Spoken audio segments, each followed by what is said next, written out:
Monday morning, start of a new week. Just want to say hello to everybody. Give me a few minutes to go on my little overview like you guys always do on these live streams. Do me one favor as you're checking in, just hit the thumbs up. Let me know how your weekend went. If you haven't already joined our Johnny Says Boxing Insider VIP group, that link is pinned in the comment section below. It's a couple bucks a month. You get access to the Discord. Wow, we had an up and down. It turned out to be an amazing weekend, but let's get into it. First, I do want to say a somber rest in peace to a boxing legend, man. When we were watching the Naoya Inoue fight last night in our Discord, we got news that Ricky Hatton passed away. 46 years old. I mean, I'm 43. I'll be 44 this year. 46 years old isn't old, you know what I mean? No man, no human is ready to go at 46. So I'm not one to speculate. The only news I've read is that he was found unresponsive in his home. He was at the Paddy Donovan fight. So people are speculating. We'll see what happens. Great career. Was in there with his generation's best. It was just a bummer because the Japanese card was really, really exciting. And then we get news that Ricky Hatton was found unresponsive and he passed away, man. It just, dude, that stuff bums me out. I think it bums me. I never met him. I had no connection. You know, boxing is our connection, all of us. It's just like I think a lot of us fail to remember that about our own mortality. You know what I'm saying? Because life is like, you know, if you're caught up, if you have family, you know, life, it just flies. So I think it's tough for some people to sit back and remind ourselves we're not permanent. Nobody gets to stay forever. And it's always kind of a shock when Ricky Hatton, man, he was training for a comeback fight. But anyway, rest in peace to Ricky, man. True legend. And rest in peace to any of you those out there who have any loved ones recently who passed away, man. I talked to my mom yesterday on the phone for about an hour. Every time I get off the phone with my mom, I tell myself, I need to talk to my mom more. You know, this tattoo is for my mom. Her name's Rose. She's the strongest woman in my life. She made so many sacrifices when I was a kid to get me to where I am, man. So, yeah. Moving forward, guys. Terence Crawford. Oh, my God. Terence Crawford. What do you say? You know, talk about, you know, from my perspective, it bummed me out that I bet against him. I was happy for him. I told you guys all week. It bummed me out that I bet against him. I got that one wrong.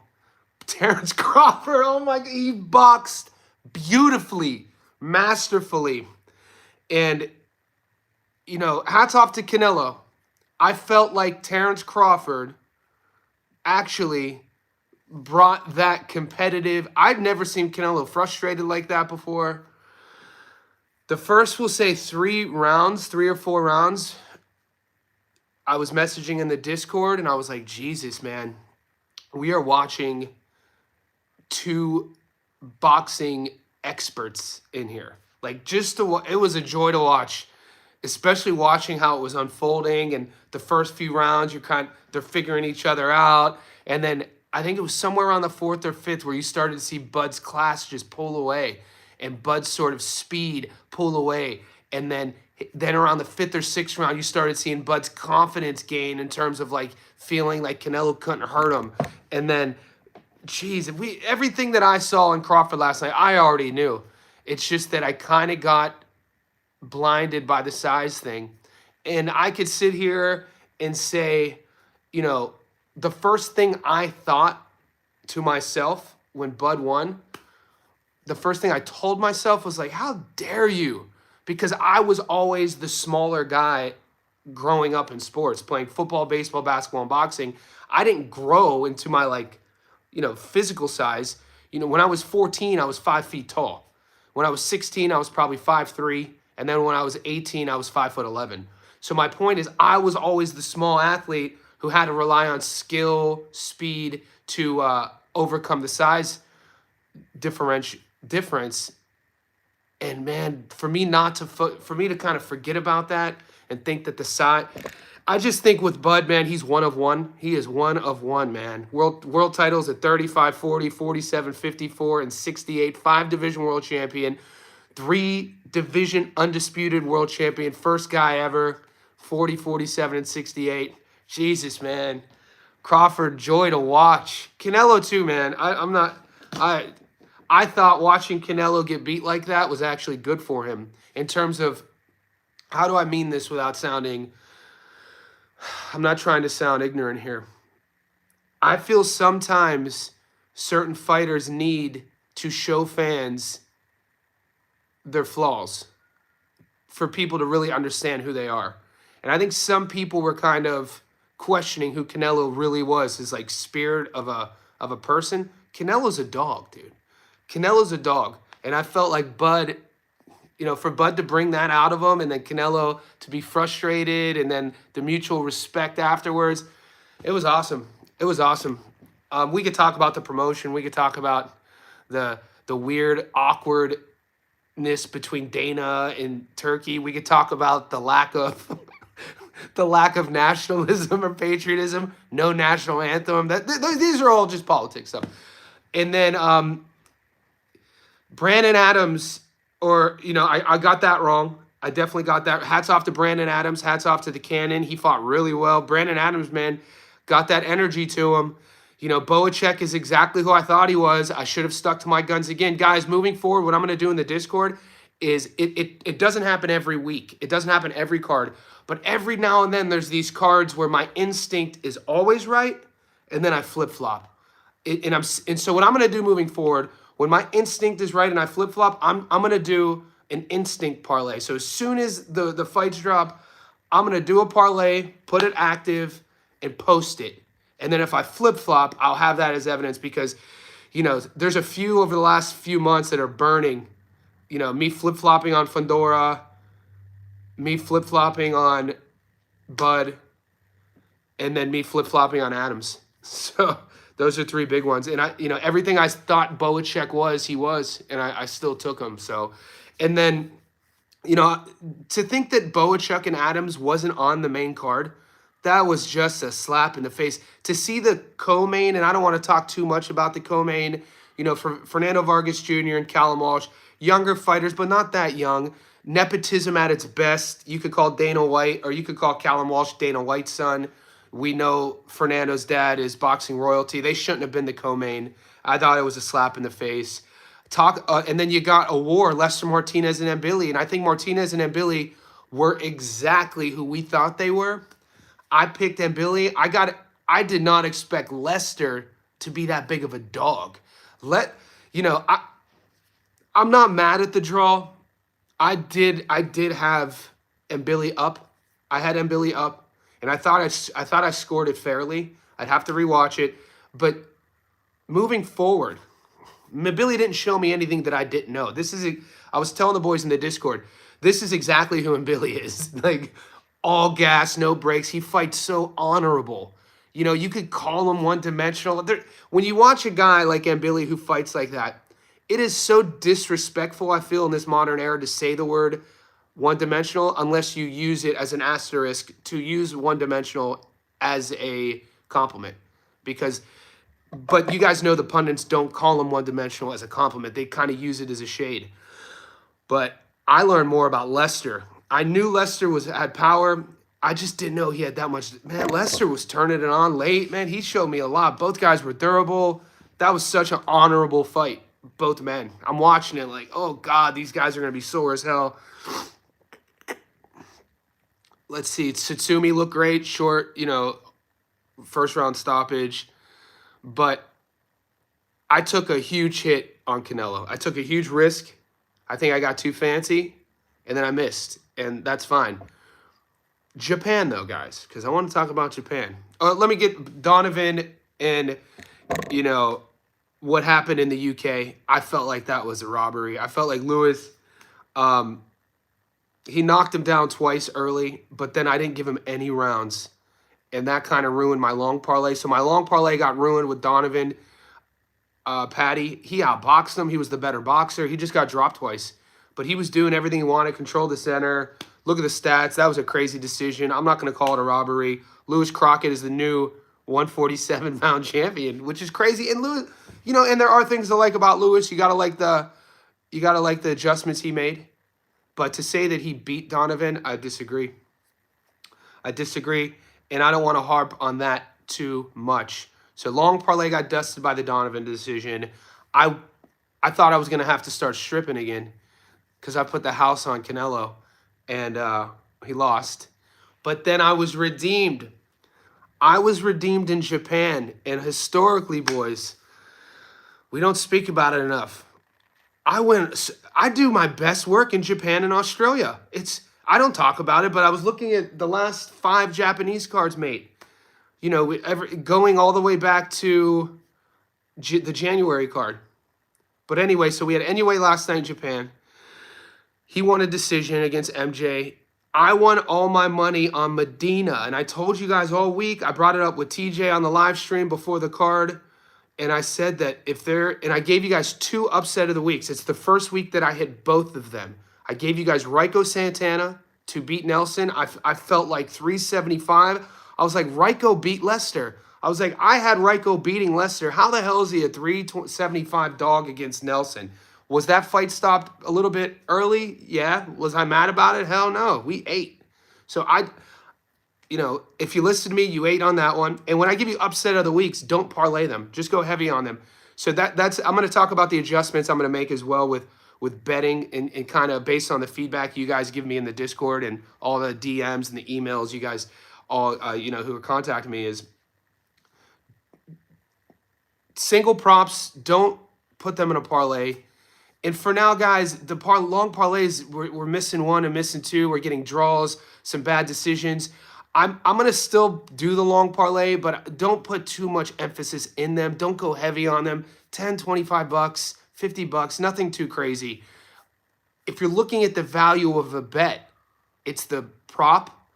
It's, the 1 money line like I did. And, mate, so I gave you Raiko, and then I gave you Medina. Medina fought Takai, and this is the most important bit because the one thing we're doing on the channel is we're picking up patterns, right? Last week I said Medina at plus 535. What are we talking about, dude? Medina had 29, close to 30 fights. Takai had 10 or 11 fights, and I said, there's no way. I was like, this is a world title fight. Medina's a Mexican fighter going to Japan. That in itself, we know what he's going to do. Pressure forward. He's going to want to drown the Japanese fighter. These Mexican fighters don't come to Japan and respect these guys at all.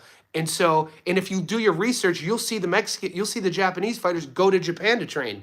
So with that being said, I got him at plus 535. You had Medina with, I think, close to 30 pro fights. You had Takai with like 10 or 11. We've seen this before. Frankie Rodriguez, 30-plus fights. Galal Yafai, 10 fights. Yafai was the huge favorite, and Frankie Rod was traveling. He came over and won. In Turkey, Elber Badagaziev, 10 pro fights. He was fighting a close to 35-fight veteran in Jazza Dickens. Jazza was a plus 600. What happened? Jazza won. A month ago in France, Soufihan, 9 pro fights? Fights a guy with 25, 30 pro fights. Every time that veteran is a huge dog, he's been winning. That was why I took Medina. And one of the boys on the Discord private messaged me. His name is Lad. So Lad, if you're on the live stream, hopefully you listen to me. His name in our Discord is Lad. He's learning how to bet, and he's up, right? So last night he was up, and he was like, Johnny, should I cash this parlay out? And he sends me the parlay, and I think he put 25 bucks to win like 580, right? It was a nice parlay. The only fight that hadn't taken place was Takai versus Medina. And if he cashed out, he would have cashed out at, I think, 390 bucks. So I told him, I was like, bro, cash out. I was like, because look, at the end of the day, even if Takai wins, I would rather leave 130 bucks on the table than lose the whole ticket based on Takai not performing.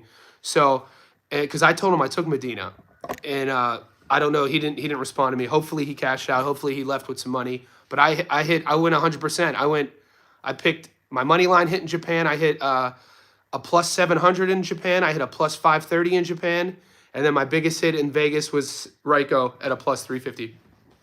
But anyway, I'm checking in, boys. I just had to get a hold of you. I had to tell everybody we got a super chat. My boy DJ Grizzle. DJ Grizzle in the house. DJ Green, I appreciate you, brother, with the super chats. Those are, those, I wasn't 100%, I was wrong. And I think the one, I got to be honest with you guys. Like a month ago when I would lose, it still sucks. I hate losing, but I'm more aware of what we're doing now here. We're building a community. Like a month ago, it would just affect me so much because I thought I was only looking at what we're doing on the channel as me trying to be right 100% of the time. But now watching the Discord and watching how all the boys are interacting, we're up to like 200. I think there's 220 boys in the Discord, and seeing the interaction and all the people sharing their bets and the positive ecosystem there, that's what we're doing. And so I appreciate everybody supporting the channel. I appreciate everybody in the Discord. I appreciate how healthy it is. Shout out to one of the, living in Australia, guys, Top Rank didn't play the Inoue fight. They said they played it on their Facebook page, but in Australia, we couldn't get it. And this is an example of why the Discord's awesome. One of the boys in the Discord, I posted, I go, hey, anybody in Australia with a link? And then one of the guys in the Discord in America just live streamed it. So now we have we're like 40 dudes in our Discord live streaming it because he shared his screen. I didn't even know that was possible. So yeah, join the Discord. It's a good community. It took me about 17 minutes to get all that out. I'm going to leave it open to you. I'm going to start answering your questions. I'm going to stay on for a little bit longer this morning because we got a lot to talk about. There's fights in another 48 hours. I am a little bit burned out. Man, I did a lot of work last week, and that's something I never talk about. I never talk about all the effort I put into this, but just to give you an example, when you watch those Stats Don't Lie videos, the ones that are edited on my fight prediction breakdown, like last week I did 3 of them. I did the Bud versus Canelo, I did the Brandon Adams Boacek, and then the Lester Mabili. Each one of those videos, they're only 10 to 12, 15 minutes with films, with tape study, editing, writing. Each one of those videos takes me probably like 4 hours. And so you mix all that with all the fight cards last week, and then it's football season. Mate, I'm a bit burned out, but I slept good last night. We're here, brother. All right, we're going to talk. I'm going to say what's up to the boys, all the boys in the house, Dwayne in the house, Mar the Prince. Yeah, Ricardo Sandoval, Cigar in the house. Lester super made me proud. Guys, if I didn't get to any of your responses, I apologize. I'm going to talk now. We got King Ty in the house, new JSB Boxing Insider. I appreciate you, King Ty. I just joined the Insider group. All right, King Ty, here's what you do. You go to the YouTube, my channel main interface. So now you have more access. You'll see a new section on my YouTube channel that says members. Go into the members section and you'll see the Discord link. So yeah, and there's a few of the boys on our chat that need to resubscribe, by the way. But I'm not to put anybody on blast. DJ Green, I had a parlay plus 3,400, was off by 1 because of the judges. Red in the house, how much better would Crawford Janabek, right, dude? Red, I'd love to see Alam Hanalei versus Crawford. I just don't know, Red. I don't know if Bud wants to do that. It doesn't seem like he wants to do that. Did anybody hear the news that Bud is going to fight Topuria? This isn't even me speculating, and I'm not saying, hey, what would happen? I got messaged twice. One of the dudes who messaged me last night is, so connected to Bud that he was with Bud's father in Vegas yesterday. So, I mean, he's basically saying that there is like a good possibility Crawford is going to box Ilia Topuria. Did any of you guys hear this? DJ Green, Lester made me proud as hell. I had him winning before the fight, but I think he gets the rematch. Yeah, I'll watch the rematch. Something I want to ask you guys with Lester and Mbili is, what adjustments are to be made? For Lester, there's a few adjustments, and I got to be honest, if they had a rematch, I would probably take Lester in the rematch, because what we started seeing was Martinez was figuring out he needs to fight Mbili at range. You know, like he was getting he was having much more success at the end of his punches. And it's just that by the time he figured that out, I think it was probably the 7th or 8th round in a 10-round fight, you kind of have to make that sort of decision early on, because if he's catching Mbili in the 2nd or 3rd round, the way he was catching him in the 7th and 8th round at the end of his punches, I think obviously, I mean, I think Mbili could have probably been in trouble. Now, on Mbili's side, what adjustments does he make? There aren't any. There aren't any. This is what you get with Mbili. Okay, Westgoat, I have a somewhat hot take. I think the Crocker-Patty rematch was the biggest robbery in recent times. Bro, Westgoat, I agree, man. I was shocked. I was shocked Patty got robbed, but as I was watching it unfold, and they were about to read it, I was like, they're gonna give it to Crocker, man. They're gonna give it to him. I don't know what those judges were seeing. I just knew Bud was all wrong. Yeah, dude, you guys were... I knew Bud was all wrong for Canelo. It's just that I don't even know the proper words to say. I'm not a Canelo fan. You guys have heard this all month. I'm a Crawford fan. I thought I was doing my due diligence. I thought I was doing a proper non-opinionative choice by taking Canelo based off of what I thought I knew about boxing. I didn't have any other examples to pull from of a 35-year-old man, of a 38-year-old man going up 3 divisions and winning. I didn't have any against when you put the legacies like that. Like I just didn't think he was going to be able to do it. Bud looked quick. Bud's reflexes look mate. I could just talk. I could gloss, gas. What do you guys call it? Glaze Bud all day. The dude, Jesus, he fought exceptionally. He didn't lose any. Like going up to 68. Did you guys watch the trilogy of Amanda versus Katie Taylor? The only reason why I use this as an example is after Amanda versus Katie Taylor, the last fight, I talked about the adjustments Amanda had made in her tactics. And if you watched it, the third one, she was way more cautious. She had changed her style so much. She had changed that aggression style so much that she kind of lost a bit of who she is against Katie. You know, who Amanda is this brawler sort of type who puts herself in the firefight and makes for these exciting just punch-ups, right? With her making that adjustment, being more cautious, I felt like she lost a bit of herself, of her identity. I thought that was going to happen with Crawford. But in contrast, he looked better against Canelo at 68 than he looked against Madrimov at 54. He didn't lose anything. He actually, with the weights and his footwork and his speed and him using the ring like that and then coming in and out, Jesus, man. What could you say about that guy? There's so many there's so many things. Now we really have to start thinking crazy with Bud in a good way. You know, because 2 years ago when he beat Errol and he went on Joe Rogan's podcast and said he wanted to fight Canelo at 68 and he told Joe he could do it, that was the craziest take at the time. We're like, this motherfucker crazy. This fool, he must be on that, smoking that weed, you know, cue crucial conflict, smoking on hay. But that was the craziest take, and we just watched Bud do it. So now, even though he's 38, it's kind of like we could start even thinking crazier. Like that version of Bud at 68, he's the undisputed champion at 68. You know what I mean? Like, does he do a crossover match against Ilya? I don't want him to do that.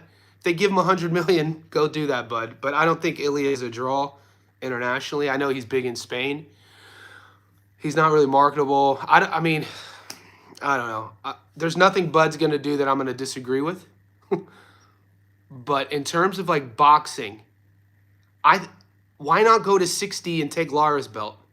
Why not become a 6th division world champion and really separate yourself from the conversation of era greats? Bud could easily go down to 60 and fight Lara. So it's going to be interesting. Let me know what you guys think. I'm going to take some of your questions. The boys are tapping in, man. Yo, Johnny, high interest, my guy. What's up, man? Johnny says, why seeing Usyk with these big men? I told everybody. No, Mr. Flash, you're spot on, boys. And if you look at the comment section on my stats don't lie prediction when I took Canelo, I'm getting cooked. Look, I could get cooked, dude. I'm fine with it. You guys know, the boys who know me know that I'm kind of built for this in terms of taking. You guys could cook me, and I got thick skin. I'm an old head, you know. I grew up in the era of we used to have roast sessions. We're 9 years old, just roasting each other. You know, one of my childhood good friends, you know, I've been friends with him since I was 8 years old, is a famous roast comic. Like, and he used to get she was terrible. We used to shit on him. He would get shit on so bad he wouldn't even be able to clown with us because every time he spoke he would just get smashed. But anyway, I could take the heat. And I'm happy when I'm wrong. Beautiful catch encounters. Man, Bud was just exceptional. Smoke weed. So Luis, Carlo, Trigiano, I'm down bad. Take some time off, Luis. A couple of the boys messaged me on Instagram, said they had a bad month. They were down in terms of their betting. Bro, take it, dude. You don't have to bet. This channel, I started this not as a betting channel. It's just this is the direction. You don't have to gamble, guys. If you're not having fun, don't freaking gamble. Don't have to bet. I'm not telling you guys you have to bet. Smoke weed every day. David, I don't want to see a Lester rematch. That was a brutal fight. They're both so evenly matched. They have similar styles. I agree, David. JP Farley, let's just say I'll be eating steak dinners for a while thanks to Bud. Nice, JP. Westgoat. Crawford deserves to do the Ilya fight. It's free money. I think it's free. DJ, he can probably get a title at 60, then peace out. He's been skimped out of Mega Millions since the Spence fight. Furman Garrick. Yeah, how much did I lose? I kind of broke even with Japan. I agree, go to 160, become 4-time undisputed. Well, for him to become 4-time, JP, he has to take a couple more fights. Because those belts are kind of, you know, separated. I know Adames has a belt, Alam Hanalei has a belt, and then Lara has a belt. I mean, just for the sake, you'd have to think what Lara's brand name for the time he spent and his longevity, and in terms of, I think, style, I would fight Lara. If I was Bud, I wouldn't get in there with Alam Hanalei. I'm not saying Janibek would beat him. It's just that I don't know if I don't think we'll see that fight. I would watch Bud versus Lara at 160 though. I got to be honest with you. You picked Raiko Santana. That was a good win. Yeah, JP, I got that, and that's what I'm saying. So PJ says I hit my first 15 parlay. Jesus, 15 parlays is insane. Kiza beat Croc with the cocaine power, cooked the parlay. But mate, he didn't win any rounds. He won those 2 rounds. Gamble with what you can afford. Yeah, guys, like I said, even if you have all the money in the world and you're not having fun, don't do it. Don't do it. It's not worth it. Mental health is a serious thing. Yeah, I know some guys who took heavy hits yesterday, man. It's there's no guarantees in anything, let alone boxing, gambling. Red Janibek. Janibek's not undisputed. He has 1 belt. Unified meaning he's a full champion in one of the sanctioning bodies, but at 160, you have Lara, Alam Hanalei, and Adames. Not sure Crawford beats Janibek at 160. I think Janibek would outbox Crawford. I mean, after I just watched Bud do that, there's no way I'm going to sit here and say anybody in the world outboxes Bud. I just can't do that. Julius, Canelo can no longer throw combos. Yeah, Julius, it seemed like, yeah, that's what it seemed like. We didn't see that. There were moments in the exchanges where Canelo was caught, kind of surprised he was getting caught, which you never like to see. And how durable is Canelo, mate? Bud was catching him clean late, not with just one and dones, with combos. Bud is so mean in there, mate. How? Jesus. Even though I was watching, I thought I was going to have to start stripping again because I lost all my money. I kind of still had a smile on my face because just watching Bud do what he does, I'm just sitting there like, Jesus. And it like, what are you going to say now? What could you say now? Bud should fight Chris Eubank Jr. or Shiraz for the global appeal. Would be. I heard that win, lose, or draw, Canelo was going to fight Shiraz. I think what they want to do is what Canelo's probably going to be used for is that brand name now to get Shiraz. It's kind of like, you know, we've seen this in the passing of the torch sort of thing. It seems to me Canelo's probably going to, you know, hand his whole brand sort of, because Bud already had the brand, but Shiraz needs that big brand to get him to the next level. And then Turkey feels he's that guy for the next decade to be, you know, selling out stadiums all throughout the world. So I think the Shiraz-Canelo fight makes way more sense in terms of what Turkey has said and what it kind of looks like that he's going to be doing. Boxing fan, with our channel, we're still winning. This is how we learn and doing it together. Win, lose, or draw. Boxing fan, man, you know, I can't agree with you more, brother. That positivity you bring trickles down to everyone. Crocker didn't win any round. I know he didn't. Crocker won 2 rounds, mate. Go watch that fight, boys. Crocker he landed the one knockdown was a good knockdown. But all he would land was that the way Crocker would throw his left hook, dude. It's not like technically gorgeous. Crocker, he's fighting Donovan, who's a southpaw who's technical. Donovan's kind of like pressing the action. And then Crocker surprised Donovan early in countering him.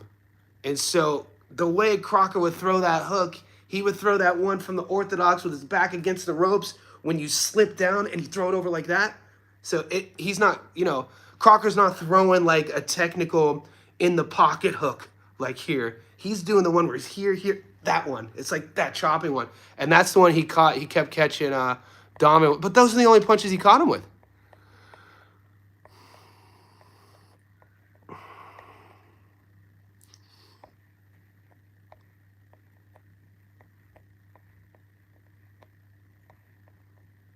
I'm just reading your comments. I'm trying to catch up. Did you hear about... Yeah, I started the video. Rest in peace to Rick. I say Bud versus Fendora, take all of his belts. Kiza says, I got to be biased, I guess. But I didn't even think the Crocker decision was that bad. There was a few close... I'm probably just biased, too. Latina Lucia Caminos Lopez. She says, the Molly woman won the fight, Johnny. So proud. Yeah, I told you guys Molly McCann. Take Molly McCann. She was a UFC fighter. She's from Liverpool. She was a fighter. She was a boxer, though. She was trying to make the Olympics for the UK as a boxer. They didn't have her division in the Olympics, so she started doing MMA, and then she had a good career in the UFC. But she just started her boxing career, and I said she got hands. Bud gonna fight Canelo in their rematch for $100 million. Let's do it. Crawford retiring. What I've learned is to ignore past accolades and focus on it now. Wise advice, Julius. Julius, we need to get your tick back, brother. We need to get that membership popping again. Bud gave Canelo a boxing glove facial. Bud, dude, God damn, Bud's is so good, man. You know what Bud's doing? Crawford, right in front of our eyes, is rewriting how a career is supposed to be done.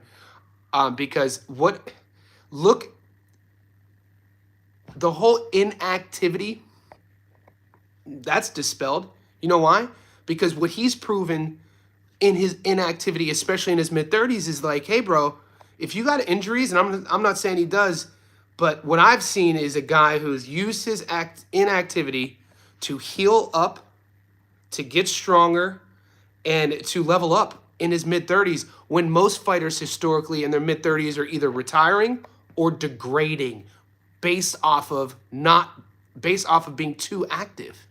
You know, it was never a thing. It's never been a positive thing to be inactive. But what Bud is showing us, he's rewriting the script for fighters in the 30s that being inactive can be a positive attribute for a prolonged career. If you're doing things like he does, recovery, saunas, massages, eating right, gaining weight, adding muscle. I talked about his strength and conditioning coach. I talked about his strength programming.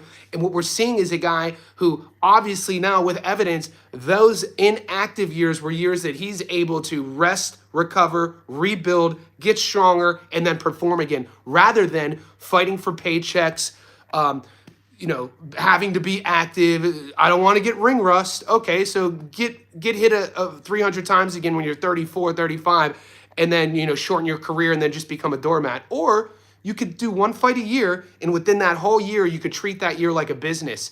And this is how he's done it. And that's hopefully I'm going to talk about it. I'm talking about it right now. Hopefully some of these bigger YouTube content creators bring that up, because for a man, and for, as you men who follow this channel, who want to, outside of boxing, level your lives up and want to be healthy, the older you get, having a plan of attack with healthy habits and strategies and structures put in place, it matters. And this is what I'm seeing from Crawford as well. Made Canelo fight and throw punches early. Brother, don't. I was kidding. Alvarez has always had bad footwork. Let's talk about footwork in a second. Did any of you guys watch Inoue? Bro, yeah, we called that. We called Walsh. But Walsh versus Vargas, yeah, that shouldn't have been the co-main.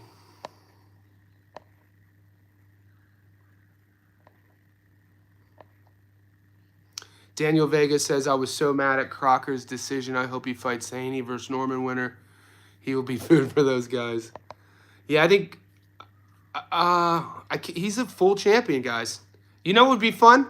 Crocker versus Raleigh. I think Crocker versus Raleigh's a world champion. I think Adams beats Virgil and Lubin. You think Brandon Adams beats Virgil and Lubin if it happened? I mean, he's a dog, man.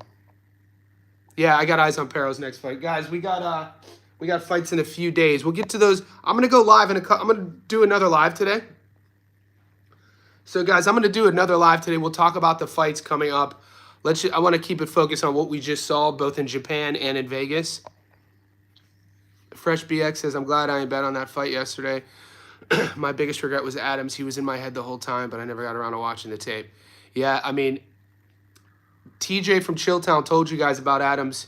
Even in my breakdown, man, like I told you, if you're just jumping on this live now and you're catching this now, I said earlier in the stream that I'm going to start doing an instinct parlay, like when I first pick who I think is going to win, just so I have it on paper, because I've been flip-flopping. I've been over. Something that happens, guys, is when you watch as much tape as I do and we talk about the fights as much as I do with you boys, sometimes I overthink things. I saw in Adams exactly what I thought we were going to see. A guy at 35 who had been more active. 2024, he fought 3 times, really tough opponents. He was fighting a guy in Boacek who turned out to be exactly who I thought he was going to be. I said Boacek at 30 is, he's done. He looks like a noodle. He looks like he's fried. His central nervous system, based off of what I saw in interviews and his training and what he looked like against Michael Fox. But like the hopeless romantic in me was like, don't throw him away. He's only 30. He's the guy who fought Virgil. He just had an off night against Fox. We're going to see that guy again. And so I bet on Boacek and I got burned. And I did the same thing with Bud. That's the one that I'm not going to forget about, because Bud, he's one of my favorite fighters. And look, but the cool thing about my space here is that we got receipts. So all you'd have to do is go everything I'm saying, you at least know my intention. It's not like I was sitting here saying, Canelo's going to beat the shit out of Bud. Bud's terrible. Bud don't know how to box. Bud's resume is shit. He ain't never been in. No, I was saying Bud's amazing. Bud, I'm cheering for Bud. I just don't think he's going to be able to overcome the size. And I totally disregarded size doesn't always win fights, man. Obviously. David says he's not active in terms of fighting, but he definitely active training in the gym. JP Farley, loads of underdogs won this weekend. DJ Green, damn, you had a chance to bet blood at DJ.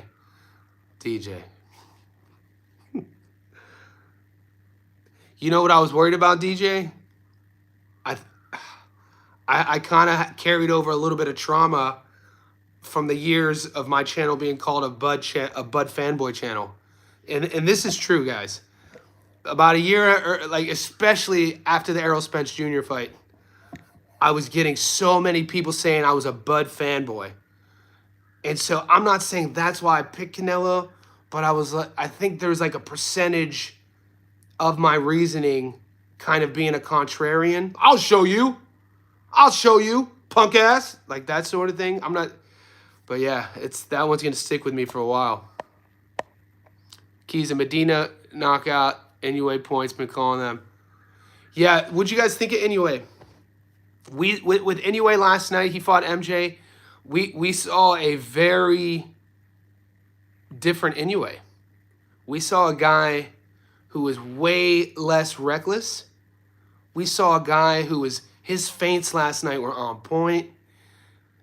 The psychology he was using against MJ, he won every round. He wasn't going to. I love the adjustment he made from the Cardenas fight to the MJ fight.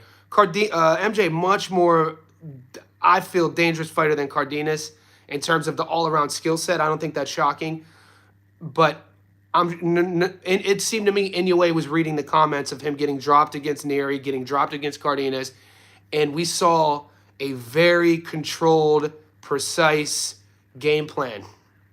He didn't throw him like he beat him every second of every round, if you ask me.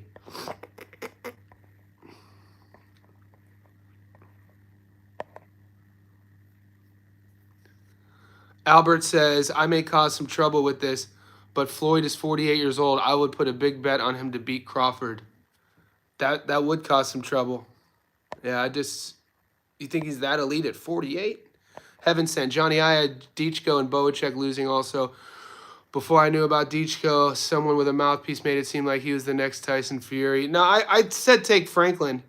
I told you guys, I didn't give you my Stats Don't Lie video on that fight, but TJ and I broke it down in a live stream, and I told you guys I don't like Dichko's amateur career and his pro career. Look at Dichko's resume versus Franklin's. Franklin had been in there with some legit former world champions. He fought AJ to a decision. Neither guy looked amazing. It wasn't the best fight, and I'm being diplomatic with that. Anyway, fight was okay. MJ disappointment. It's just MJ figured out real quick that look, I don't know why my mind goes back to the Andrew Walters fight versus Loma, or even the Rigondeaux fight. Look, I only watched Andrew Walters versus Loma and Rigondeaux versus Loma. Those are fights you only want to watch once. They were not, but those were fights where Loma psychologically, that's when he was in that Loma era where he was psychologically breaking his opponents and they were quitting on the stool. No one talks about that era Loma. That era Loma was a different Loma, where fools were quitting in between rounds, not even beaten up physically, but psychologically. This man was stealing their spirit. And when I was watching how MJ was fighting and how unwilling he was to be vulnerable in relation to how MJ usually fights, it kind of reminded me, that's where my mind went on what Inoue was doing last night to him. He was just beating him everywhere. MJ knew early on he couldn't find a path. He couldn't find an opening. He couldn't find a path to victory. They both knew it. It was a masterclass. It wasn't an atypical Inoue performance, though, because people are used to bloodshed. So I actually, you got Junto in the crowd right there. I felt like Inoue did that to make a statement. I felt like he had to remind people that he was capable of doing that, that he's not just a guy who's with devastating power. He could box. His timing, dude, his body punches, the way he works the body too. How often do you see guys work the body from the outside? You know what I'm saying? Like, Inoue's body punching, he's not a guy who uses the jab setup to get on the inside and then feints here, taps, and then rips the body. This is a dude who's from the outside on his toes, feinting, boom, and then stabbing the body and then getting out. And then Just there's you gotta really pay attention to the minutia of boxing to really appreciate everything Inoue does. There are things that he does that it just comes so natural to him, and he makes it look effortlessly when you're watching him. That if you've never boxed, it's really hard to appreciate what he's doing. It is really hard to feint from the outside to get your opponent to bite on those feints, and then you have the speed and timing down enough to where when you catch your opponent frozen for a split second, you then bounce in and stab him to the body. You put yourself in harm's way, and then you exit just in time not to get countered. Like, what are we doing here? This is insane stuff. This is like savant stuff. I would love to see Inoue live. I want to see what he looks like live. I want to see that speed in person. I want to see those feints live. I want to see, like, he had MJ freezing. That guy, to see that he has, he had to remind everybody he has that ability to do that. And I think that was more, that game plan was like, yeah, I'm a student of the game. I'm not just a brawler. I could do this for 30 rounds. So that's my take on Inoue.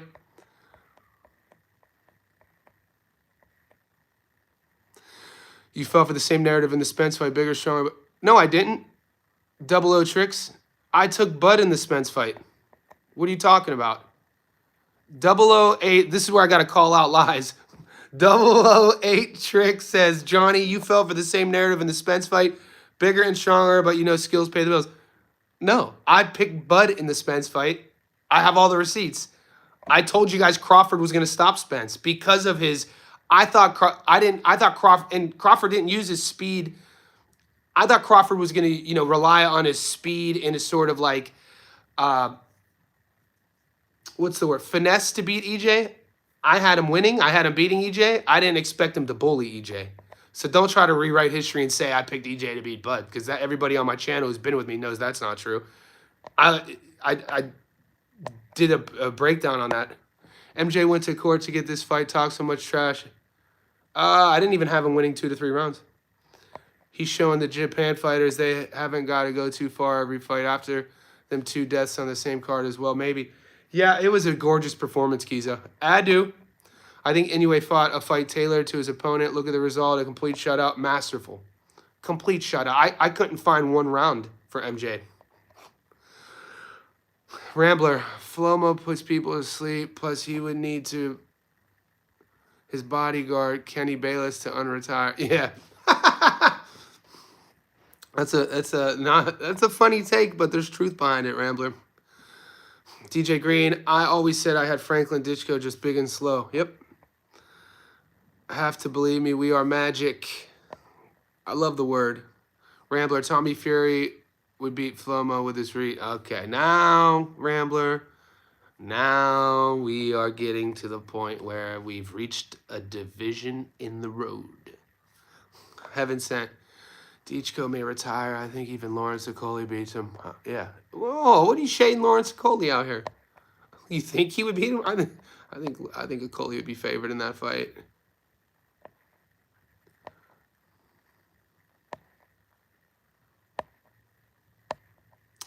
Jason Jr. Jersey Duval. Yeah, guys, Johnny, you seen how Tommy runs weirdly with his shoulders up and arms wide?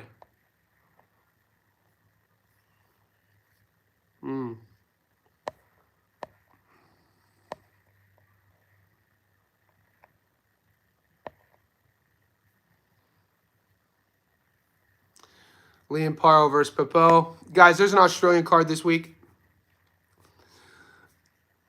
Aussies are going to be eaten. Brock Jarvis is on the card. Liam Paro's on the card. If you guys aren't aware with, what's his name? Akuso. Paulo Akuso. Good fighter. Paulo Akuso's cut from the same cloth as Justice Hooney and Jaya Pataya. Jason, he looks silly as hell.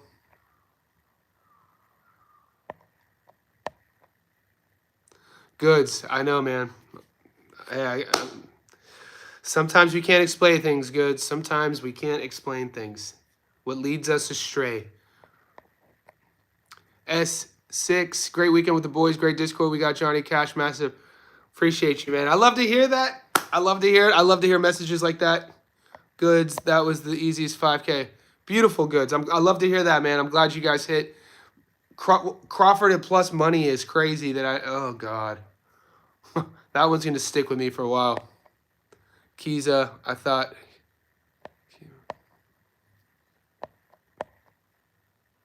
PJ wants them parlays bad. Relax, PJ. We're just kind of withering in our wins and sorrows. Aikido. Does Liam Paro stop him? We'll get to that in a second. Akuso and Jarvis getting decent odds for the 2-leg. Yeah. Paulo and Jarvis are eating. Put those on a money line. I don't know, you know. Off top, I know Akuso's on the card. Paro, Jarvis. Let's look at it. You guys asked for it. Let's do it real quick. It's too late. Okay, so we have, yeah, I'm not touching that fight. Okay. I'm telling you what, boys. Oh, Terrell Fearon in the house with the super chat. Mate. Brother. Let's see what Terrell, thank you, brother. He says, "Sub Johnny, I just wanted to show some love for the great breakdowns and incredible Discord." Give me a second. Sub Johnny, I just wanted to show some love for the incredible breakdowns in Discord. I made some good money this weekend that I would have lost without the guys. Looking forward Thursday, enjoying the Discord. Thanks, Terrell. And Terrell's message there in the super chat, which is amazing. Terrell highlights an important point about the Discord, that it took me a while to learn about what we're really doing, because I never heard of Discord before I started it for you guys, and I didn't know what we were doing with it. I was like, all right, why do boys want me to start a Discord? I mean, Boxing Fan was asking me to start one 3 months ago. TJ from Chilltown messaged me in last March. So I only started it 2 months ago because of you guys. And for the first month, I still didn't know what we were doing. I was like, what is this? What, you just want my picks? I'm not like, nobody knows 100% of the picks, man. Like, you know, I'm not doing anything that's special. You know what I'm saying? Like, I'm just like you. Like, we're all the same, right? And then after like a month or so of the Discord, I started realizing, I was like, oh shit, this is a community. I was like, we don't, Terrell just won on bets that I didn't pick, which is amazing, that he learned in the Discord from other guys who didn't agree with me. That is amazing. And that's what I'm talking about. The last thing, if I let's say I wake up tomorrow and we look at the Discord and it's 250 people agreeing with everything I say, I'll delete the Discord. You know what I'm saying? Like, then that's an echo chamber, and then we might as well just be in a cult. You know what I mean? I'll start sleeping with your girls. You know what I'm saying? What's every cult end up doing? The cult leader always starts with like spreading love or spreading a vision, and then fast forward 2 years, he's sleeping with everyone's wives. It's like that's what happens in an echo chamber. But yeah, that's what we're doing, man. So Terrell, thank you for the super chat. And thank you for highlighting it to me once again. That's what we're doing. It's a community. People are winning money, and because guys, you get to share your parlays and you get to talk to the other dudes who are professional gamblers. I'm not going to put anybody on blast because anonymity is a thing, but there's at least 10 dudes I know in there from other conversations, texts, emails, that this is all they do. They win. They have careers. They travel the world gambling on boxing. So you guys have access to these sort of people. Okay, let's see. Some fights you just don't see coming. 2020, Latina. Heaven said, I can't wait for November. November has some great cards. The community wins. Yeah, for sure, man. Jason Jersey, yeah. We're all the same humans, so unpredictable. 100%. Boxing fan, now you're boxing. Nah, man. We're all students to the game, boys. We're all students. I learned, like, if we're not learning something every day, what are we doing, right? We're all students. That should be the mindset. That's my mindset every day in life. And I'm not even that, like, I don't even know how you would categorize my spirituality or belief system of, I just believe, I live my life on wanting to better myself every day. I need to upskill myself, whether I'm reading, whether I'm learning, whether I'm teaching, whether I'm helping somebody, whether I'm loving somebody. You know what I'm saying? So that's how I'm wired. And the community on the side of my boxing, how I fill my glass for the boxing, it's the same thing. Sleep. DJ Green. But you know what I'm talking about, DJ. That's what happens. That's what happens with cult leaders. They all have the same story. It's like they promise you something, everyone's hype, everyone's dancing, you know what I'm saying? And then all of a sudden, the documentary 5 years later, and dudes, there ain't no dudes in the cult anymore because they got kicked out.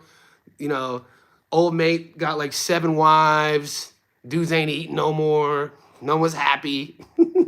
Y'all, they all end up starting like acting like they're musicians, and like all of a sudden they got like LPs and mixtapes. And it's like, what is? That's the outcome of an echo chamber. You need to do buy me a coffee link or something. How do I do that, Rambler? What is buy me a coffee link? I've never heard of that. If anyone knows what Rambler means, you need to buy. I'll buy you a coffee. I love coffee. Let me know. There's a lot of cults on Discord. I wouldn't recommend searching it. Guys, my only knowledge of what Discord is Johnny Says Boxing on Discord. That's all I know. I don't look at anything else. Glad you appreciate Johnny as I do. I do, man. I love this. What was you getting ready to say about Thursday card? Okay, the Thursday card PJ Puppet Show, my guy who's loyal to the channel, is the fact that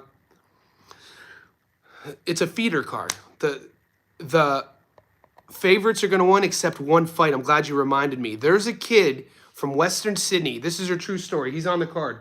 Right now, he's an underdog. I might put my money on him right now.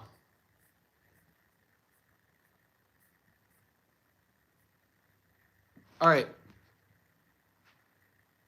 Yeah, so he's not an underdog. It's a close fight. So in 2020, 2021, I was working with Bondi Boxing Club. I talk about it all the time. I was managing Lynn Sandstrom, a female fighter. She just fought for a world title, got that ass beat. And I was working with Tony Del Vecchio, you know, doing like, I was managing Lynn, and then an investor of mine, you know, the guy who invested in my first documentary, we were this close from purchasing Bondi Boxing Club, based like angel, like investing in Bondi Boxing Club, because, you know, financially they were in a position where they were looking for sort of like silent investors. And so through that time, I'm hanging out at the gym all the time, you know, filming stuff. And Tony's like, "What?" This was 2021, so 5 years ago. He was like, "Watch this kid." He was like, "He's so young, he has to come in with his mom." He was like, so his mom, I was like, "What do you mean?" He's like, I think he was like 15 or 16, maybe 17. He was like, his mom has to bring him, and he's really good. He's really good. And I was like, all right. So I kept an eye on him. He turned pro a little while ago. The dude is a dog now. His name is Darren Gara Trahala. So right now, Darren Gara Trahala is $1.68. He's fighting. I have to see who Lachlan O'Shea is. So I have to check out who Lachlan O'Shea is. But Lachlan O'Shea is the slight dog. But Darren Gara Trahala is the real deal. So I'm going to put my bet in Jacob Ng, the Flamingo. Guys, Google the Flamingo. He's a boxer from Queensland named Jacob Ng. Jacob Ng is the kid who fought Billy Dibb in Billy's last real fight, and he picked Billy up, and they kind of wrestled and tussled, and Billy fell and hurt his back, and the fight got called off, but Ng was winning that fight.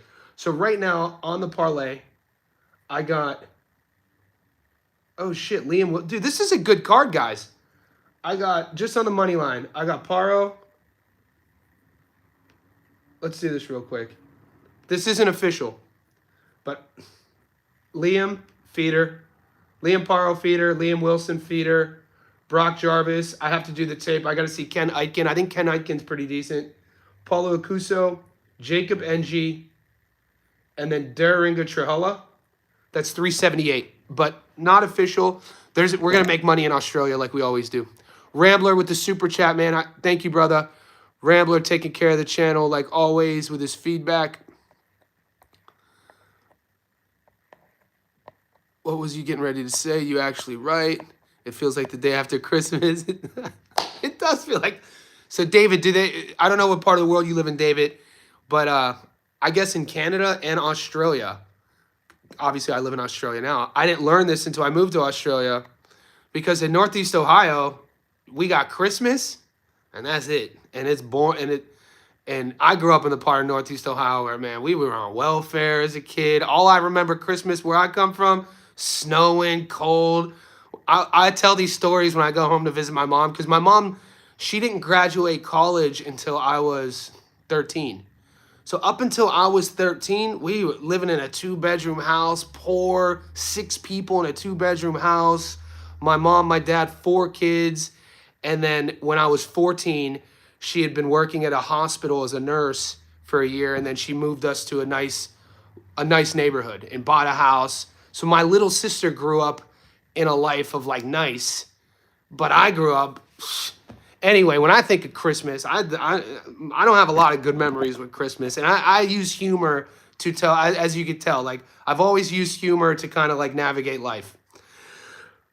But in Australia and Canada, they call the day after Christmas Boxing Day, which is kind of fitting, all things considered. Do you get wherever you guys are in the world? Do you guys call the day after Christmas Boxing Day? Because I guess it was made for people taking back all the gifts or all like the clothes that don't fit or you have to return something. And then I think it's a national holiday in Australia because you get the day, something about the taxes and the stores stay open later. It's like a legit thing. People look forward to the day after Christmas. Because I remember growing up, the day after Christmas was like depressing where I come from. My mom would be like, it wasn't that. If Rosie was right here, my mom, she'd be like, it's not that bad. You exaggerate. I was like, shit, no, I don't, bitch. Was you exaggerating when there was nothing to eat when I was little? That's how me and my mom, that's our relationship.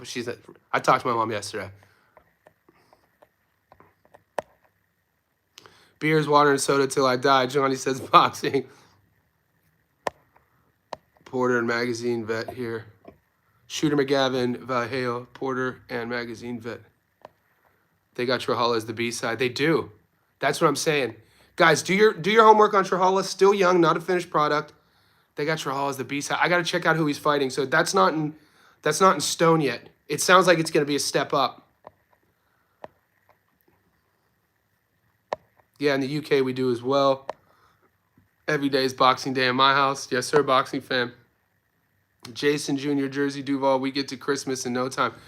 Christmas is coming, boys. Christmas is coming. Guys, we're an hour in. I'm going to cut this off because I'm working. It's I got a client downstairs in about 30 minutes. So I'm going live again today. In my second live, I'll do like a 5-minute recap, and then we could talk about what lies ahead. It was hard for me to focus on the UFC this week, so I apologize to you MMA fans. I gave you a half-hearted Dana White Contender Series parlay. I gave you a half-hearted UFC 3-legger. I told you guys I couldn't do a lot of film study because we had so many fights in boxing. I'm going to do, I have a lot more time this week to study the Dana White Contender Series fighters. So that happens on Wednesday. I'll give you that parlay tomorrow. And then in my second live today, we'll go over the Australia card and then take any questions you guys might have. All the super chats, thank you so much. Thank you for the support.